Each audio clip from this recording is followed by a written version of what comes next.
Nakikita niyo po, binabastos niya kami.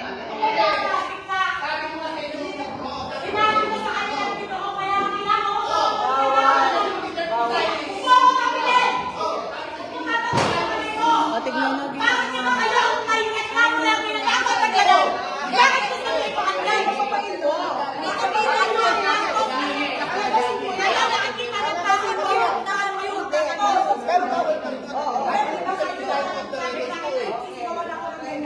Bakit niyo ako sinigawan? Kinakausap na ako ng madami.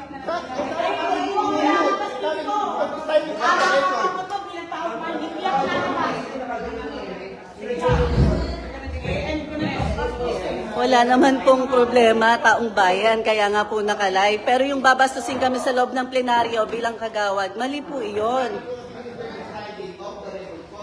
Off the record, tapos siya nagre-record, in-off ko po kanina ang live ko. Hindi po tama yun. Diba? Tignan nyo. Sabi ko hindi po po. Narinig niyo naman, sabi ko hindi po pwede. Mali po yun. Ako po ay nagtatanong ng request ng snapshot ng barangay. Binabanggit po niya, nag-usap daw po sila ni Vice. Bakit po ganyan? Karapatan ko po bilang kagawad na malaman ang in and out. Hindi na nga lang po ako ng pang-personal ko po. Kasi naguguluhan po kami dito.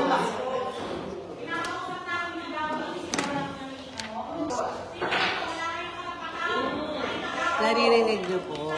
Naririnig niyo po. Grabe po ito. Ay, naku. Ngayon po kanina, Davao trip pa lang po, magulo na po. Yung pong kanina na sinasabi nila na bago po namin pirmahan, wala pong ibinigay sa amin na figure kung magkano.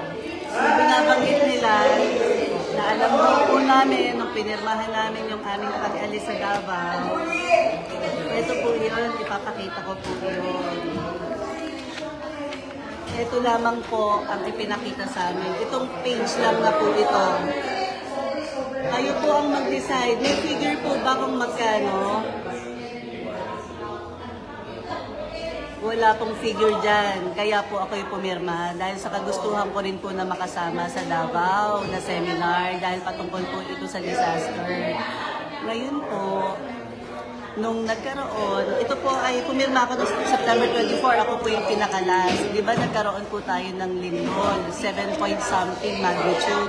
Napakalaki po nun. Napakalakas, I mean. So, that happened po, October. Hindi, naglalay ako. Tama ka naman. Tama yung ginawa mo. Pwede mamaya naglalay lang ako. Kaya sinasabi ko nga sa'yo, tama ka naman na pinatigil mo ka. Sinundan naman kita.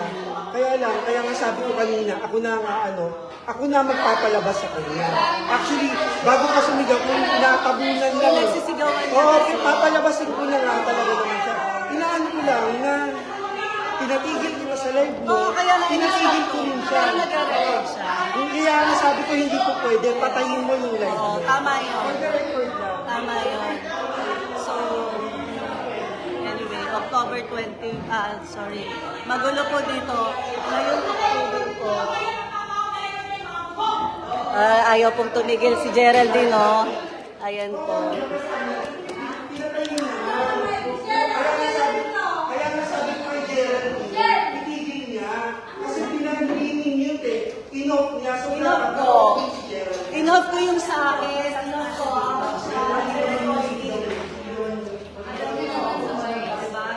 Kausapin niyo si Geraldine dahil ano yan, audience niyo yan.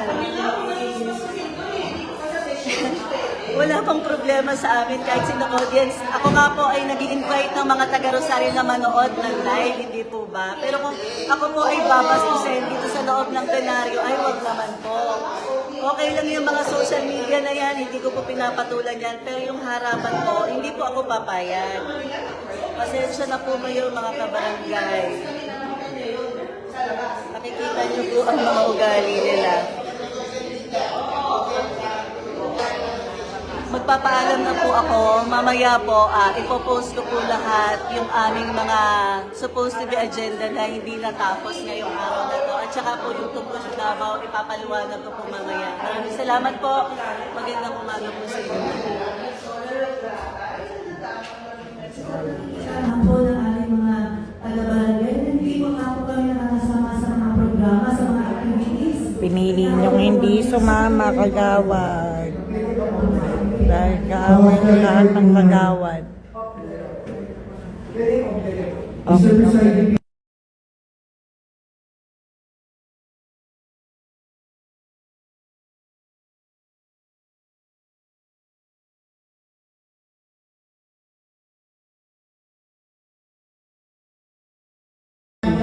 Ayan nga, gusto ko lang paalam sa inyo mag-off the record po. So, kailangan po nating i-mute to.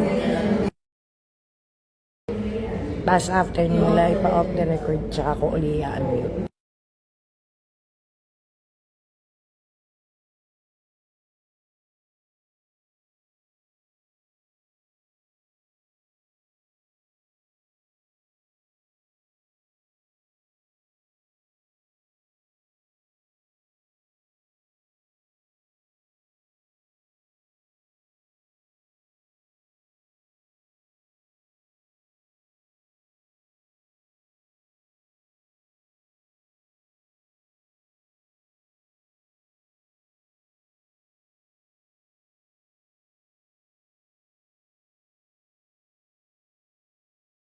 Teka lang ha, pinalalabas po ako ng kagawad na to, sinabihan akong bastos. Tinawag ako ng kagawad na to, sinabihan akong bastos ha. Hindi, tumigil kayo, ba't nyo ako palalabas? Nagkausap ako ng kagawad nyo ha. Ano kinatatakutan nyo na nandirito ako? Ano kinatakutan? Nag-off the record ako, pinakita ko na sa kanila. Kahit yung mga nanonood, alam na nagpa-off record ako. Tumigil ka, plastic ka. Tumigil. Sinabi ko sa kanya, nag-mute ako, kaya nga kinakausap ako ni Kagawad Balong. Huwag mo ako tapikin! Huwag mo tatapikin yung kamay ko! Bakit diba kayo ang may reklamo lagi na dapat nagla-live? Bakit gusto niyo ipa-online? Bastos! Kayo ang bastos! Kayo ang bastos! Ngayon nakikita ng taong bayan kung gaano kayo kabastos! Sikap na lang, tingnan mo, sikap na lang. Hindi, di ba? Kayo na nga nagsabi sa akin, tapos sisigawan ako ng ganyan.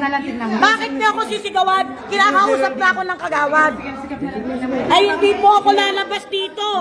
Karapatan ko to bilang taong bayan, hindi ako lalabas. Hindi, naka-join na kami. Sige lang. I-end ko na to. Bastos eh. Ngayon, mga takot kasi kayo nalalive kayo. O guys, nakita nyo naman po ang ating live. Nagpaalam po ako sa inyo na mag-off the record kaya nag-mute po ako. So nagpapaalam po ako habang nakamute. Nagpapaalam po ako na kung okay lang na nakamute ka, pasensya na ka. Nung nagpapaalam ako na okay lang nakamute, hindi po mapayag si Kapit na kinakausap na ako ng Kagawad Balong. Dapat po ay tatapusin ko na po ang aking live. Eh kaso sinigawan po ako ni Kagawad Grace. O diba? Tangina. Sige. Asan na yung bag ko? Be, bag mo, bag mo. Be, bag mo. Hindi, mali ang Kagawad. Kinakausap na ako ni Kagawad Balong eh. Kinakausap na ako ni Kagawad Balong. Sisigawan ako niya ni Grace ang Taana. Sino kayo? Wala kayong karapatan. Kahit kagawad kayo, hindi tsapa yan. Hindi entitlement ang pagiging kagawad. Hindi nyo tsapa yan. Tarantado ka ba? Pahinga na lang muna sa Kagawad office. Hindi, mali po kasi yan. Kita.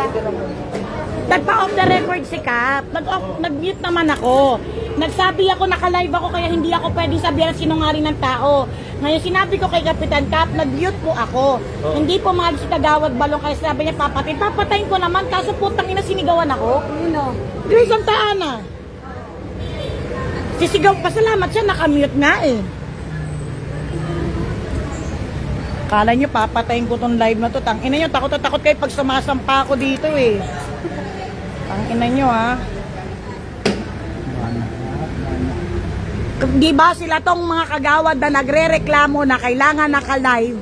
Silang nagre-reklamo pero ngayon gusto nilang papatay yung putang inang live ko. Ano sila ngayon? Sinasabi kailangan naka-live.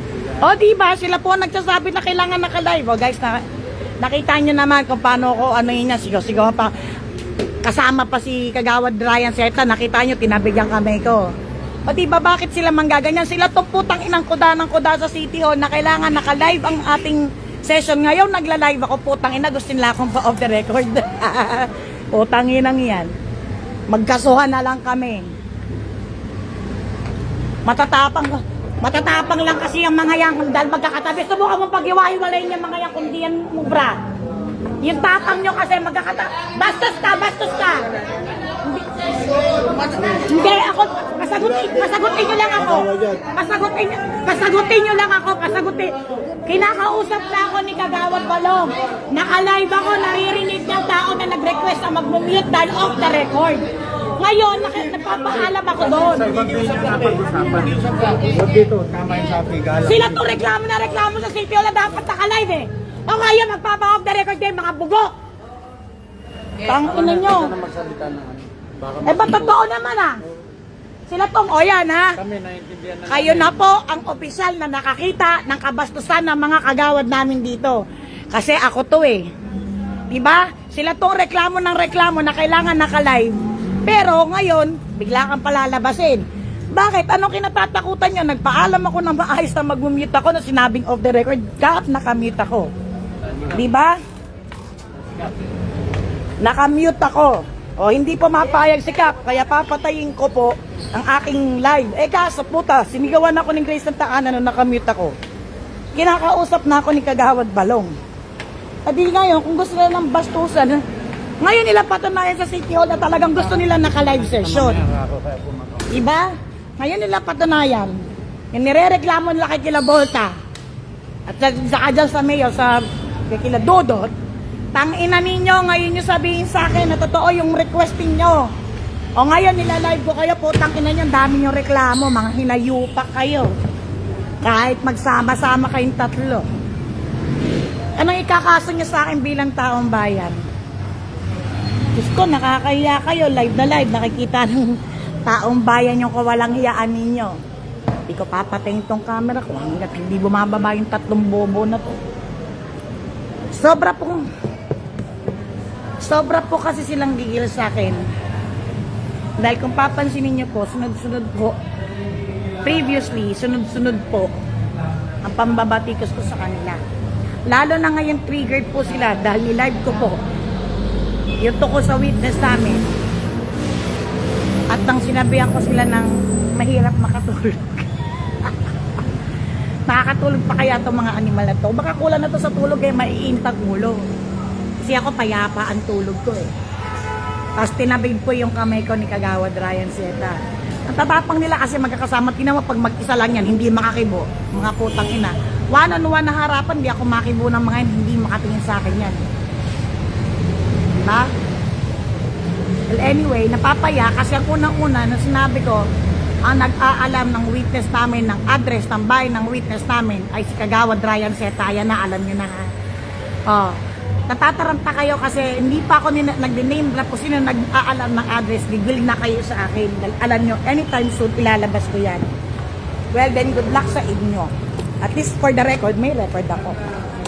Anyways, babaguhin ko ngayon yung caption ko, gulo sa session ng Barangay Rosario. Yan ha, ebidensya na hindi ninyo gusto talagang mag-live. Goodbye.